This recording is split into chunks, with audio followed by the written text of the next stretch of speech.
नमस्कार. चला तर मी कल्पना, माझ्या यूट्यूब चॅनल तुम्हा सर्वांचं मनापासून खूप खूप स्वागत आहे. आता मकर संक्रांती जवळ आली की आपण वेगवेगळे गुळाचे पदार्थ बनवतो आणि तीळ वापरतो. त्यामधलाच अगदी भन्नाट आणि कमी वेळामध्ये झटपट कसं बनवता येते ते पाहायचं. चला तर सुरुवात करूया. आता ह्या ठिकाणी गॅसवरती आपण कढई ठेवलेली आहे. कढईमध्ये आपण सुरुवातीला तीळ टाकून घेतलेले आहेत. तीळ आपल्याला कितीपत भाजायचे, चटचट जेव्हा तीळ उडायला सुरुवात करतात त्यावेळेस आपल्याला गॅस बंद करायचा. गॅस मिडियमच ठेवायचा आहे. जास्त आपल्याला तिळाला भाजायचं नाही किंवा रंग बदलू द्यायचा नाही. आता ह्या ठिकाणी आपण गॅस बंद केलेला आहे, कारण कढई इतकी चांगली गरम झालेली आहे की तीळसुद्धा चटचट व्हायला सुरुवात झाली, आवाज यायला सुरुवात झाली. आपण प्लेटमध्ये तीळ काढून घेतलेले आहेत. त्याच कढईमध्ये आपण 1 वाटी शेंगदाणे घातलेले आहेत. शेंगदाणेसुद्धा आपल्याला जास्त भाजायचं नाही, फक्त हलके गरम झालं तर आपल्याला शेंगदाणे ह्या ठिकाणी गॅस बंद करायचे. तर अशा पद्धतीने तीळ आणि आपण शेंगदाणे जे आहेत ते भाजून घेतलेले आहेत आणि प्लेटमध्ये काढून थोडंसं आपल्याला काय करायचं आहे, आता थंड होऊ द्यायचं आहे. थंड झाल्यानंतर आपण आता हे मिक्सरला काढून घेणार. तुम्ही जर पांढरे शुभ्र शेंगदाणे करणार असाल, वरची साल काढणार असेल तर काढू शकता. ह्या ठिकाणी मी काढलेली नाही, असंच टाकलेलं आहे. आता ह्या ठिकाणी जर आता थंड झालेला आहे. थंड झाल्यानंतर आता आपल्याला काय करायचं आहे, मिक्सरच्या भांड्यामध्ये टाकून ह्याला चांगली आपण पावडर बनवून घेणार आहोत. किंवा जास्तही लहान आकारात काढायची नाही, थोडंसं दरदरी ठेवलं तरीसुद्धा चालते. आता मिक्सरच्या भांड्यात टाकून द्यायचे. जर माझ्या चॅनल नवीन असेल तर प्लीज चॅनलला एक लाईक करा, शेअर करा, सबस्क्राईब करा. आता ह्या ठिकाणी तीळ आणि शेंगदाणे आपले काढून झालेत. आपण जास्त बारीक पावडर केली नाही, थोडंसं दरदरीत ठेवलेलं आहे. आता गॅसवरती आपण पॅन ठेवला, त्यामध्ये आपल्याला गूळ टाकून घ्यायचे. गूळ जो आहे तो मऊ असल्यामुळे मी अख्खे खडीच घेतलेले आहेत. तुम्ही मिक्सरला काढून घेतलं तरीसुद्धा चालते. 1 वाटी गुळासाठी आपण अर्धी वाटीपेक्षा थोडंसं कमी पाणी टाकलेलं आहे आणि पूर्ण गूळ जे आहे ते चांगलं वितळू द्यायचं आहे. अगदी मऊ गूळ असल्यामुळे खूप लवकर वितळला जातो. जर खूप खडे घट्ट असतील तर तुम्ही अगोदर वाटून घेतलं तरीसुद्धा चालते. 1 चमचा इतका आपण आता ह्यात साजूक तूप टाकून घेतलेलं आहे. आता एकसारखं आपल्याला चमच्याने हलवत राहायचं आहे, जे की गूळ लवकर खूप करपला जातो, त्यामुळे आपल्याला हलवत राहून व्यवस्थित मेल्ट करून घ्यायचे.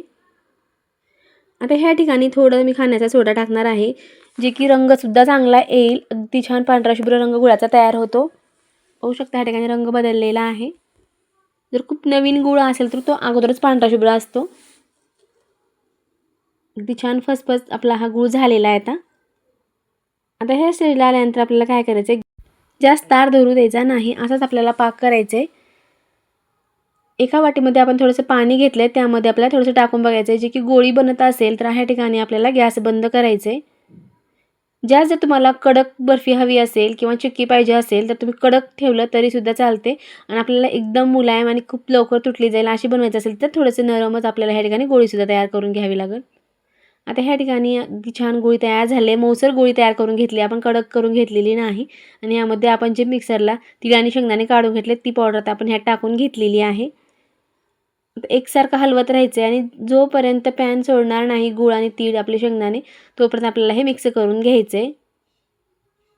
एका जागी करून सगळं एकत्र करून आपल्याला गोळा तयार करायचा आहे. आता लगेचच होऊन जातो, जास्त वेळ लागत नाही. अगदी झटपट ही रेसिपी आहे, तुम्ही नक्की ट्राय करा आणि बिलकुल बिघडणार नाही.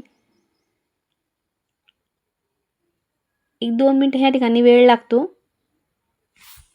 आता ह्या ठिकाणी मिक्स झालेला आहे, पॅनसुद्धा आपलं गऊळ सोडलेला आहे. आता या ठिकाणी त्या अगोदर काय करायचं आहे, आपल्याला पोळपाटावरती थोडंसं साजूक तूप लावून घ्यायचं. ही पूर्वतयारी आपल्याला लगेचच करून ठेवायचं आहे, कारण गॅस बंद करण्याआधी आपण ह्या ठिकाणी हे लावून घेतलेलं आहे.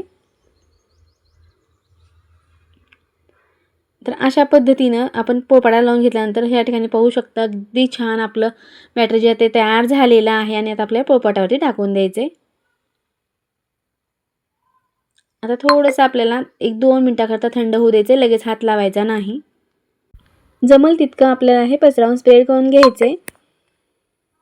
जास्त घट्टही होऊ द्यायचं, जास्त थंड झाल्यास नंतर ते एकदम पातळ आपल्याला हे वड्या पाडता येणार नाही. त्यामुळे गरम असतानाच आपल्याला आता काय करायचं, एखादं प्लेट घ्यायचं किंवा वाटी घ्यायचं, थोडंसं खालून साजूक तूप लावून घ्यायचं आणि आपल्याला हाताने थोडंसं त्याला प्रेस करत करत आपल्याला हे मोठी साईज करून घ्यायचं आहे. लाटण्यानं जरी केलं तरीसुद्धा चालते, पण अशा पद्धतीने केलं तरीसुद्धा अगदी छान तयार करता येते.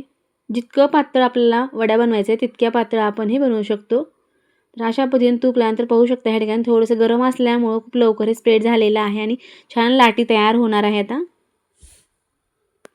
अगदी नवीन ज्याने बनवले तर बिलकुल ही बर्फी बिघडत नाही, इतकी परफेक्ट आहे. किंवा तुम्ही ह्यापासून छोट्या छोट्या गोळ्यासुद्धा बनवू शकता. संक्रांतीला गोळ्यासुद्धा बनवल्या जातात.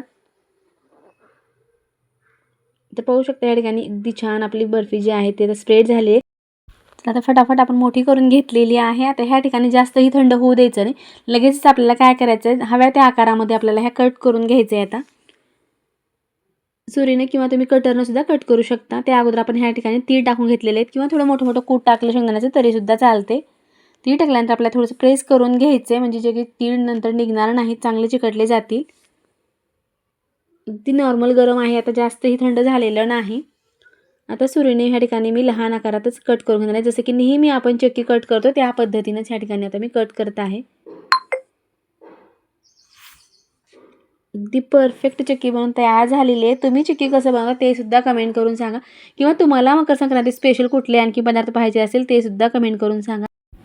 तर आता एका साईडनं आपण कट करून घेतलेत, आणखीन एका साईडनं आपण कट करून घेतलं की आपली चिक्की जी आहे ती छान तयार होईल. आणि 1 मिनिटातच आपल्या ह्या चिक्क्या बाजूला निघतात, बिलकुल चिकटत नाहीत, मोडत नाहीत. एकाच आकारामध्ये आपण सर्व चिक्क्या ज्या आहेत त्या बनवून घेतलेल्या आहेत. तुम्ही हव्या तर शंकरपाळ्या आकारासुद्धा बनवू शकता. पाहू शकता या ठिकाणी अगदी मस्त आकार आलेला आहे. कुठली चिक्की आपली ही मोडलेली नाही. आता पूर्ण चिक्क्या ज्या आहेत ते मी तुम्हाला काढून दाखवते.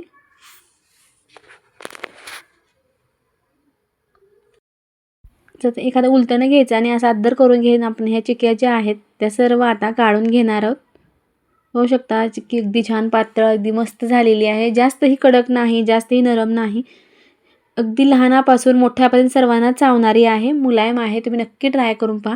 जास्त जर तुम्हाला कुरकुरीत हवी असेल तर तुम्ही कडक चाचणी घेतलं तर अगदी छान कुरकुरीत आपल्या ह्या चिक्क्या बनवून तयार होतात. अगदी आपण नरम ह्या ठिकाणी चिक्क्या बनवून घेतल्या. तुम्हाला ही चिक्की कशी वाटली नक्की कमेंट करून सांगा किंवा तुम्ही हा व्हिडिओ कुठल्या भागातून पाहात ते सुद्धा मला कमेंट करून सांगा की कळेल आपला व्हिडिओ कुठल्या भागापर्यंत पोहोचत आहे. पाहू शकता ह्या ठिकाणी इतकी छान चिक्की तयार झाली. व्हिडिओ पाहिल्याबद्दल धन्यवाद. पुन्हा भेटूया नवीन रेसिपीसोबत.